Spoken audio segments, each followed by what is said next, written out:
खेल फूल पे। फूल पे। हाँ। और साइकिल पे चल रहे फूल। साइकिल ही घेर दी।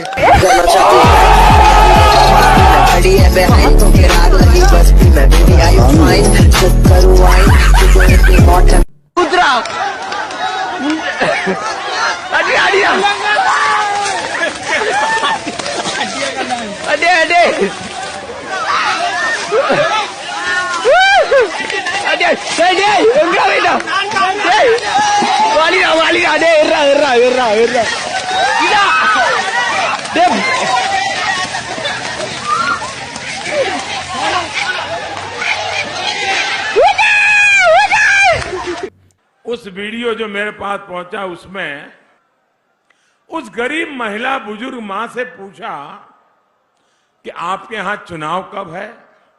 और मजा ये है उस मां ने सही तारीख बताई, लेकिन उसके साथ साथ ये भी कह दिया मां ने, ताकि वो आकर के सर खाए नहीं, नया सवाल पूछे नहीं।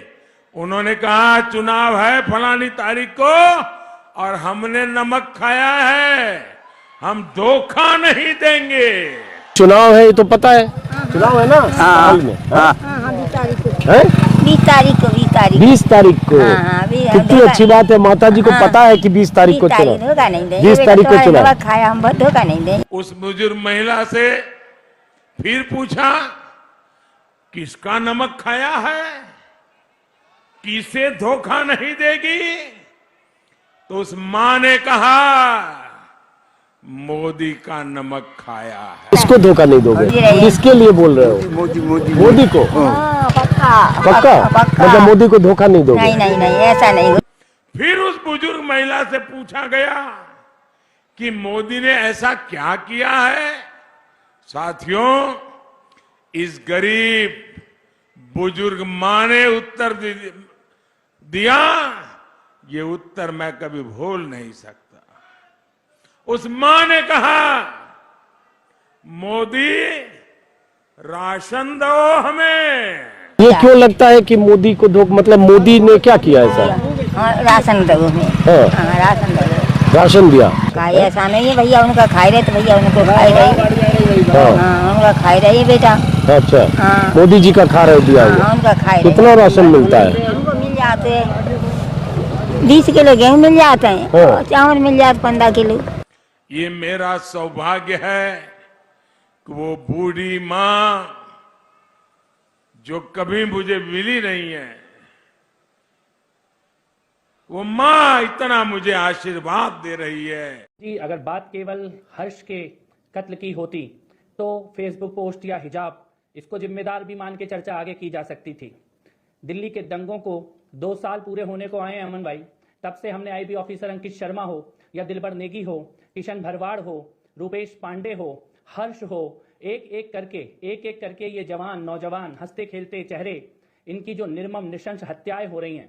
मैं आज ये कहना चाहता हूं आपके चैनल पे, उसके कत्ल पे मैं भी चुप था, मेरा नंबर अब आया, मेरे कत्ल पे आप भी चुप हो, अगला नंबर आपका है। ये हिटलिस्ट बनाकर ये नया आतंकवाद है, दरवाजे पे आया हुआ आतंकवाद जो लोगों को चुन चुन कर हत्या कर रहा है, मार रहा है। कभी फेसबुक की पोस्ट बहाना बन सकती है, कभी केवल उस रास्ते पे खड़े हो जाना तिरंगा लेकर यह बहाना बन सकता है।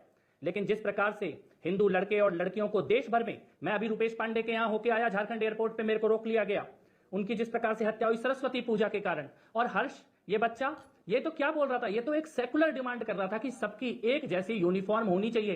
किसी धर्म की तो मांग नहीं कर रहा था, किसी खास धर्म के लिए तो नहीं खड़ा था। और इतने निर्मम तरीके से पहले फतवा जारी हुआ, फेसबुक में मैंगलोर मुस्लिम ग्रुप के द्वारा फतवा जारी किया गया और उसके बाद हत्या की गई और उसी ग्रुप के द्वारा हत्या को सेलिब्रेट किया जा रहा है फेसबुक के ऊपर। मैं ये कहना चाहता हूं आज कि ये आतंकवाद का नया चेहरा है, ये टेररिज्म की जिहाद की नई तकनीक है।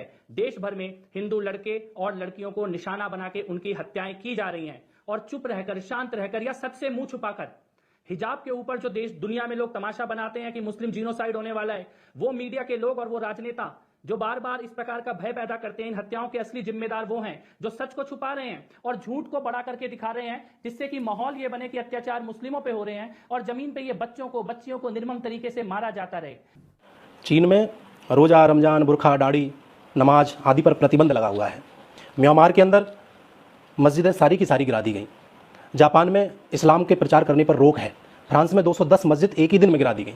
ऑस्ट्रेलिया में सख्त हिदायत है कि कानून मानिए वरना देश छोड़ दीजिए। ब्रिटेन में भेदभाव की दृष्टि से देखा जाता है, नफरत की दृष्टि से देखा जाता है, और अमेरिका में तो नंगा कर लिया जाता है, जिसके भुगतभोगी शाहरुख खान और आपके आजम खान हैं ही। इधर रही बात इजराइल की, हम करें तो इजराइल नाम आने से ही मिर्ची लग जाती है लोगों में, तो क्योंकि इसका तो नाम ही काफ़ी है। और श्रीलंका में तो इनके धार्मिक स्थलों को तलाश किया गया और बुरखा आदि पर बैन भी लगाया गया। अब ये रही विदेशों की बात। अब हम करते हैं इनके ही देश की बात, जैसे कि आपका पाकिस्तान है, अफगानिस्तान है, इराक है, लीबिया है और आदि आदि। तो यहाँ भी ये धर्म के नाम पर काफ़ी लड़ते झगड़ते रहते हैं, बॉम्ब विस्फोट होते रहते हैं, इनके धार्मिक स्थलों को बम्बों से उड़ा दिया जाता है। शिया सुन्नी का झगड़ा दिन रोज़ सुनने में आता है। अब हम करते हैं अपने देश की बात। जब चाहें ये तिरंगे को जला देते हैं, तिरंगे का अपमान कर देते हैं। जब इनका जी आए तब भारत माता को डायन कह देते हैं, भारत माता को गाली दे सकते हैं। जो देश का राजा है उसके लिए अनाप शनाप बोलने में ये देर नहीं लगा सकते।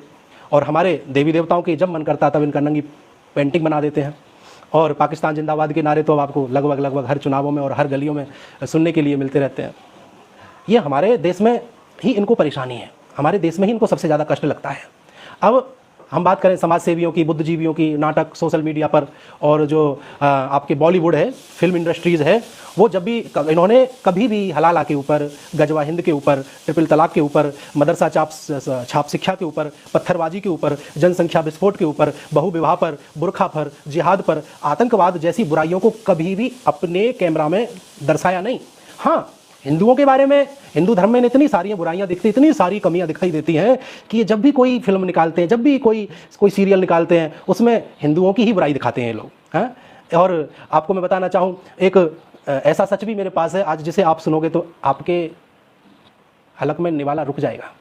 पानी भी पी रहे होंगे तो पानी सटक नहीं पाओगे। बताऊँ, भारत में 30 लाख मस्जिदों की संख्या है, धार्मिक स्थल हैं इन लोगों के, मजहब जिसे बोल देते हैं, और अन्य कहीं भी इतनी संख्या में इनके ये स्थल नहीं है। वॉशिंगटन में कुल 24 चर्च हैं, लंदन में सिर्फ 71 चर्च हैं, इटली में सिर्फ 68 चर्च हैं, और पूरे हमारे जो एक दिल्ली के अंदर ही, एक राजधानी के अंदर ही केवल कुल 56 चर्च हैं। कुल दिल्ली के अंदर इनके 56 चर्च हैं, और किसी के पास इसका कोई जवाब नहीं है। जरा विचार करिए धर्म प्रेमियों। राम बूट हाउस, शंकर छाप गुटका, तरह तरह के जितने भी लक्ष्मी बम चला था, आपने काफ़ी सुना होगा, ये आपको सुनने के लिए मिलता है। लेकिन कभी आपने अल्लाह छाप तमाकू या कोई ऐसा ईसाई के नाम से कोई भी ऐसी चीज़ों को, हमारे नाम से तो कृष्णा बियर बार भी नाम देखने के लिए मिल जाते हैं। कहने का मतलब ये है कि अपने देवी देवताओं का सम्मान हमें कैसा करना चाहिए, किस तरह से करना चाहिए। यदि ये हमें सीखना है ना, तो इन लोगों से सीखो। मुझे पता है कि इस पोस्ट को जो सच्चे हिंदू प्रेमी हैं, जो सनातन प्रेमी है, वह तो शेयर जरूर करेंगे, लेकिन कुछ लोग इसे शेयर नहीं करेंगे। उसके पीछे कारण है, कारण ये है कि उन लोगों की जो दुकान है ना, वो धर्म के नाम पर ही चलती है। ऐसे लोग इसे शेयर नहीं करेंगे। लेकिन मेरे को ये बात आप लोगों तक पहुंचानी थी, क्योंकि आप लोग मुझे प्यार से सुनते हो, और मेरे भी मन का भाव ये रहता है कि आप लोगों को ऐसी बातों से मैं रूबरू यानी कि साक्षात्कार कराता रहूं। धन्यवाद। जय श्री कृष्ण, राधे राधे। एक तस्वीर है मुस्कान नाम की उस लड़की की, जो कर्नाटक के मांड्या जिले में हिजाब पहनकर कॉलेज में पढ़ने आई थी, और जब कॉलेज के ही कुछ हिंदू छात्रों द्वारा उसका विरोध हुआ तो उसने अल्लाहू अकबर के नारे लगाए। इस मुस्लिम छात्रा को हमारे देश के ही कुछ लोगों ने बहादुर बताया, बहादुर लड़की बताया। इसे इनाम दिया, कैश प्राइज दिए गए इसको, इसकी बहादुरी के लिए इसे सम्मानित किया गया। लेकिन इस मामले में जिस लड़के द्वारा हिजाब का विरोध किया जा रहा था, उसकी बेरहमी से हत्या कर दी जाती है। लेकिन उस हत्या पर ये सारे के सारे लोग बिल्कुल शांत बैठे हैं। सोचिए, हिजाब के समर्थन में अल्लाहू अकबर के नारे लगाने वाली मुस्लिम छात्रा बहादुर कहलाती है, लेकिन जो युवा हिजाब का विरोध कर रहा है, उसकी खुलेआम सड़क पर पीट पीट कर हत्या कर दी जाती है। Presenting B News app available on Google Play and App Store. Download it now. ये बताइए, राम और रावण में बुद्धिमान कौन ज्यादा था? धनवान कौन ज्यादा था, बलवान कौन ज्यादा था? रावण। पावर, जिसको पॉलिटिकल पावर कहते हैं, वो किसके पास ज्यादा थी? उम्र में कौन बड़ा था? भगवान का भक्त कौन बड़ा था?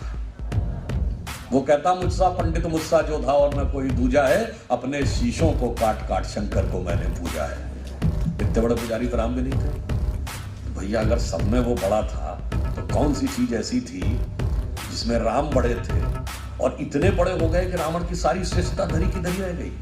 केवल एक चीज थी, चरित्र। इसीलिए तुलसी ने लिखा रामचरितमानस।